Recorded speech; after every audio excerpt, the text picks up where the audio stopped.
سامعین و ناظرین، انفیکشن کنٹرول سوسائٹی آپ کی صحت کے لیے، آپ کی آگاہی کے لیے، آپ کو نئی نئی معلومات پہنچانے کے لیے مضامین آپ کی سماعت کے لیے پیش کرتی ہے۔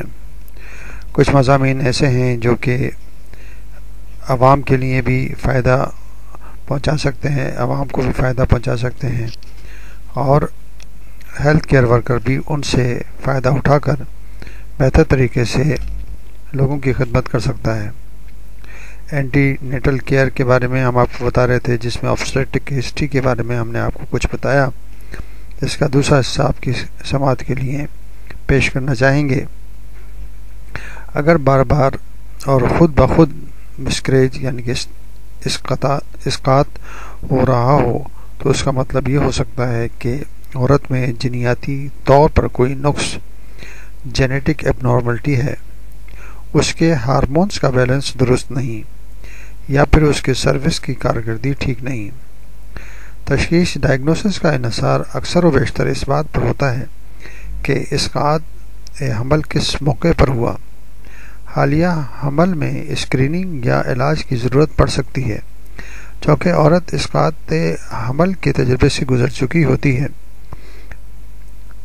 اس لیے وہ اس بار کے حمل کے متعلق بھی پریشان ہو سکتی ہے۔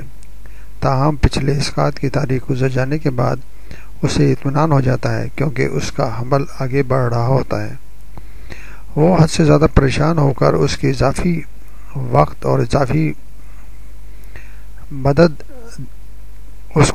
وقت اور اضافی مدد دینی چاہیے۔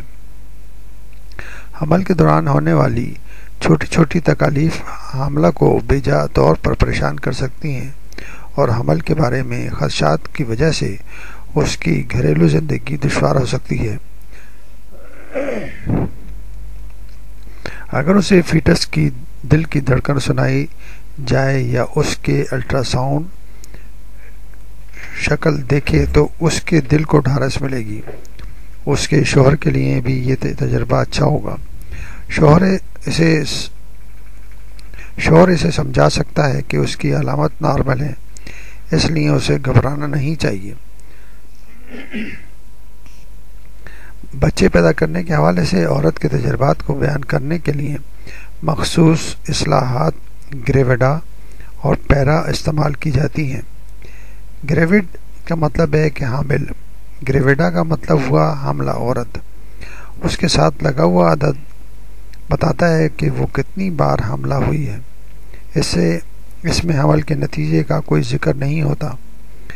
پیرا کا مطلب ہے کہ بچے کو جنم دینا۔ عورت کی پیریٹی سے پتہ چلتا ہے کہ وہ کتنے بچوں کو جنم دے چکی ہے، خواہ وہ زندہ ہوں یا مردہ۔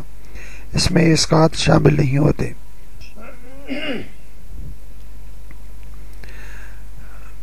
گرینڈ ملٹی گریویڈا عورت وہ ہوتی ہے جو 5 یا اس سے زائد بار حاملہ ہو چکی ہو۔ اس میں حمل کے نتیجے میں کوئی ذکر نہیں ہے۔ گرینڈ ملٹی پیرا عورت وہ ہوتی ہے جو 5 یا اس سے زائد بچے کو جنم دے چکی ہو۔ عورت کی ہسٹری مکمل کرنے کے لیے پچھلے کیس کے بارے میں تفصیل درج ہونی چاہیے۔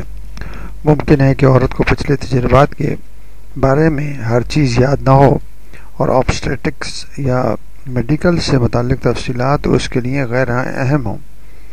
یہ بات یاد رکھنے کی ہے کہ عورت کو اس کی دیکھ بھال کے عمل میں پوری طرح شامل کیا جائے، اور جہاں تک ممکن ہو میڈیکل کی اصطلاحات سے گریز کیا جائے، خواہ مڈ وائف حاملہ کے ساتھ گفتگو کر رہی ہو یا اس کے ریکارڈ میں معلومات درج کر رہی ہو۔ مثال کے طور پر اگر پچھلی بار زچگی میں عورت کو لیبر بڑھانے کے لیے سینٹوسینون دی گئی تھی، یا زچگی کے بعد عورت کو 2 انجیکشن لگائے گئے تھے، تو عورت کے لیے یہ باتیں غیر اہم ہو سکتی ہیں، لیکن مڈ وائف کے لیے ان باتوں میں معلومات موجود ہوتی ہے، یعنی کہ پچھلی زچگی میں یوٹرس نے درست کام نہیں کیا تھا یا پوسٹ پارٹم ہیمریج ہوا تھا۔ پچھلی بار کی زچگی کے موقع پر پیچیدگیوں کا تعلق اس بار کے عمل کے ساتھ ہو سکتا ہے۔ ان کی موجودگی میں یہ طے کیا جائے کہ حاملہ کو کتنی بار ہاسپٹل یا کلینک آنا ہوگا۔ عملے کو اسکریننگ کے مناسب طریقے استعمال کرنے کے لیے ہر وقت ہوشیار رہنا ہوگا۔ اینٹی نیٹل کیئر گھر پر ہوگی یا کلینک پر، اس کا انحصار متعلقہ مددگار خدمات، آبسٹیٹرک اسٹاف، تجربہ کار مڈ وائفوں کی دستیابی پہ ہوگا۔ زچگی کہاں کرائی جائے گی، اس کا فیصلہ بھی انہی سوالات کے جوابات اثر انداز ہوں گے، تاہم تمام معاملات میں آخری فیصلہ ماں ہی کرے گی اور اسے فیصلہ کرنے کے عمل میں شریک کرنا ہوگا۔